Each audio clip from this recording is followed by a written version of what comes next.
बिस्मिल्लाहिर्रहमानिर्रहीम अस्सलामु अलैकुम रहमतुल्लाह। मरीम नवाज़ को निशाने पर रख लिया गया है और एक ऐसा स्कैंडल सामने आया है पंजाब गवर्नमेंट का या मरीम नवाज़ का, जिसकी वजह से इनकी चीखें निकल गई हैं और पूरी की पूरी पार्टी जो न्यू लीग है वो इसको डिफेंड करने में, इस मसले को, इस प्रॉब्लम को, जो स्कैंडल इनके मत्थे मारा गया है, डिफेंड करने में मुकम्मल तौर पर नाकाम है। और हर एक की जानिब से एक नई अनोखी किस्म की लॉजिक दी जाती है, मंतक दी जाती है, जिसका कोई सिर पैर नहीं होता। लेकिन ये जो स्कैंडल है ये अब इनके लिए वबाल जान बन गया है। मसला क्या, मामला क्या है? मामला है एक जहाज़ का, जो कि पंजाब गवर्नमेंट की जानिब से ख़रीदा जाता है अपनी अयाशी के लिए, लल्ले तलल्ले करने के लिए, और इसको अब पब्लिक के अंदर, मीडिया के अंदर भरपूर हाईलाइट किया जा रहा है। और पंजाब गवर्नमेंट इस मामले को डिफेंड करने में या इसके ऊपर वजाहत करने में, एक्सप्लेन करने में मुकम्मल तौर पर नाकाम है। अब मरीम नवाज़ की जानिब से इस मसले को क्योंकि डिफेंड नहीं किया जा रहा पंजाब गवर्नमेंट की जानिब से, तो इनकी चीखें साथ में आसमान पर है। पहले तो आप इस जहाज़ की कीमत सुन के हैरान हो जाएंगे। पंजाब गवर्नमेंट का हाल देखें, इस हुकूमत का हाल देखें, इनकी इकॉनमिक सिचुएशन देखें, जो इनकी मुआशी सूरत हाल है, इकनॉमिक सिचुएशन है, जो इनकी इकॉनमी है वो देखें, और इनके अल्ले तल्ले देखें, जिसके अंदर ज़मीन आसमान का फ़र्क आपको नज़र आएगा। देखिए, आवाम इस वक्त बुरी तरह से पिस रही है, मर रही है, ख़ुदकुशियाँ करने पर मजबूर है। महंगाई की वजह से, बेरोज़गारी की वजह से लोगों के पास कारोबार नहीं।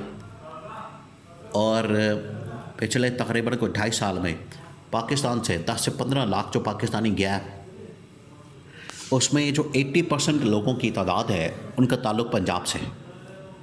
तो पंजाब से लोग मुल्क छोड़ के चले गए हैं, डंकी मार के चले जा रहे हैं, या किसी और तरीके से अपनी यहाँ पर जायदादें बेचते हैं, अपना यहाँ पर सब कुछ बेच के करोड़ों रुपए लगा के वो मुल्क छोड़ने पर मजबूर है। ये हालात है। करोड़ों रुपए होने के बावजूद उनके पास पाकिस्तान में कोई रोज़गार नहीं, कोई कारोबार नहीं। आवाम बेचारी यहाँ पर भूखी मर रही है, उनके पास खाने को पैसा नहीं, बिलों की वजह से, बच्चों की फ़ीसों की वजह से, बाकी चीज़ों की वजह से शदीद तरीन मसाइल के शिकार है यहाँ की आवाम। और दूसरी जानिब इनके अल्ले तल्ले इस तरह के हैं, इनकी अयाशी इस तरह से है कि ये जहाज़ से नीचे कहीं आना जाना पसंद नहीं करते हैं। और अब इनकी जानिब से 11 से 13 अरब रुपए का एक जहाज़ ख़रीदा गया, जो कि लग्जरी किस्म का जहाज़ है। ये कोई आम जहाज़ नहीं है, लग्जरी किस्म का, जो कि बड़े बड़े ये जो अरब रियासतें हैं, अरब ममालिक हैं, इनके बादशाहों के पास इस किस्म के जहाज़ होते हैं, जो कि पाकिस्तान जैसे मुल्क के लिए यहाँ पर जिस तरीके से गरीब आवाम बेचारी अपने टैक्सों से इस हुकूमत का पेट भरती है, पेट पालती है, आवाम के टैक्सों से इन्होंने 11 से 13 अरब रुपए का जहाज़ ख़रीदा, वो भी लग्जरी किस्म का। और ये इस्टेब्लिशमेंट ने भी इसको एक मौके के तौर पर इस्तेमाल किया। इस्टेब्लिशमेंट ने पकड़ के इस खबर को ब्रेक कर दिया, इस खबर को मीडिया के अंदर लीक कर दिया, और मीडिया में अब इनकी धुलाई की जा रही है। और इनको समझ नहीं आ रही कि अब इसको कैसे डिफेंड करें, इसका दिफा कैसे करें। और ये जो जहाज़ ख़रीदा गया है, इसके अंदर सोने पे सुहागा ये कि पाकिस्तान में इनकी जानिब से कैंपेन की जाती है, यहाँ पर प्रोपेगेंडा किया जाता है कि बजट के अंदर हमारे पास पैसा नहीं।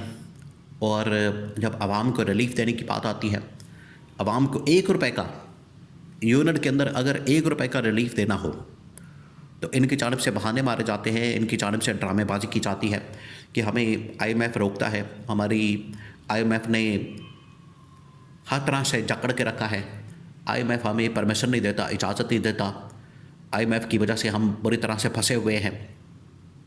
तो IMF इनको इजाज़त नहीं देता 1 रुपये का रिलीफ देना हो अगर आवाम को बिजली के बिल के अंदर। तो यहाँ पर इनको IMF ने इजाज़त दे दी कि आप 11 से 13 अरब रुपए का एक लग्जरी जहाज़, वो भी पंजाब की गवर्नमेंट के लिए, वज़ीर आला पंजाब के लिए ख़रीदा है। आवाम बेचारी मर रही है और ये जहाज़ों के अंदर घूम रहे हैं, फिर रहे हैं, और इनकी जानिब से अपनी अयाशी और सैर सपाटे किए जा रहे हैं। दूसरी बात ये कि ये जो स्कैंडल सामने आया है, ये जिस तरीके से मामला मंजर यहाँ पर आया है, ये ऐसे नहीं कि अचानक से सामने आ गया, किसी ने खबर लीक कर दी, ब्रेक कर दी, बल्कि बाकायदा तौर पर यह खबर प्लान की गई है। बाकायदा तौर पर इस खबर को लीक किया गया है और इसको पब्लिक में ला के, लोगों में ला के इस्टेब्लिशमेंट की जानिब से इनको जलील किया गया है। आज जो इनकी जानिब से ज़िल्लत और रसवाई कमाई जा रही है, आज ये जो ज़िल्लत और रसवाई का सामना कर रहे हैं, इसके पीछे वजह यह है कि इन्होंने जो सारी की सारी इस्टेब्लिशमेंट की मरहून मिन्नत है, इन्होंने जो मैंडेट चोरी किया, इन्होंने जो मैंडेट के ऊपर डाका मारा, इन्होंने जो चोरी के मैंडेट के साथ गवर्नमेंट बनाई है और सारी की सारी डिपेंडेंस इनकी इस्टेब्लिशमेंट के ऊपर है, तो इस्टेब्लिशमेंट ने पकड़ के इनको पीठ चौराहे नंगा कर दिया है। आज इनकी ये हालत है। तो ये जहाज़ जो कि मरीम नवाज़ की जानिब से, गवर्नमेंट की जानिब से ख़रीदा गया, ये अब इनके गले पड़ गया है और ये इनसे जान नहीं छुड़ा पा रहे। इतना बड़ा स्कैंडल है। माजी के अंदर जितने भी स्कैंडल सामने आए इनके, पिछले दिनों इनका बिजली के हवाले से पावर प्लांट्स का स्कैंडल, फिर उसके बाद यूनिवर्सिटियों का स्कैंडल, फिर उसके बाद बाकी और हर इदारे के अंदर, हर डिपार्टमेंट के अंदर कोई ना कोई स्कैंडल मौजूद है। लेकिन ये जो स्कैंडल सामने आया, ये तो डायरेक्टली लिंक करता है मरीम नवाज़ के साथ, क्योंकि मरीम नवाज़ के लिए ये जहाज़ ख़रीदा गया है और इसने बाकायदा तौर पर काम भी शुरू कर दिया है और इतनी ज़्यादा लान तान की जा रही है इस मामले के ऊपर, पंजाब गवर्नमेंट के ऊपर। और आवाम से जब पूछा क्या है कि इस तरह से जहाज़ लिया है, तो आवाम ने जो उसके ऊपर गालियाँ दी हैं, इस वक्त बहुत ज़्यादा टीवी टॉक शोज़ आप देख सकते हैं पब्लिक में, लोगों ने जाके किए हैं, बड़े बड़े सहाफ़ियों ने, जैसे आवाम की जानिब से गालियाँ दी जा रही हैं, आप सुन भी नहीं सकते, आप कानों को हाथ लगाएंगे। इस किस्म की तनकीद, गालियाँ इस गवर्नमेंट को, पंजाब गवर्नमेंट को, मरीम नवाज़ को दी जा रही हैं। ये हालत है इनकी। तो ये ऐसा स्कैंडल सामने आया कि इसने पंजाब गवर्नमेंट की, मरीम नवाज़ की कमर तोड़ के रख दी है सियासी तौर पर। अब ये यहाँ से संभल नहीं सकते, ये वापस यहाँ से खड़े नहीं हो सकते। अब जो इनके साथ हो गई है, अब इस जहाज़ के मामले के ऊपर जो इनके साथ की गई है, यहाँ से इनका वापस आना, सरवाइव करना बड़ा मुश्किल हो गया। इनको बता दिया गया था, अब ये झटके पंजाब गवर्नमेंट को, शरीफ ख़ानदान को दिए जा रहे हैं।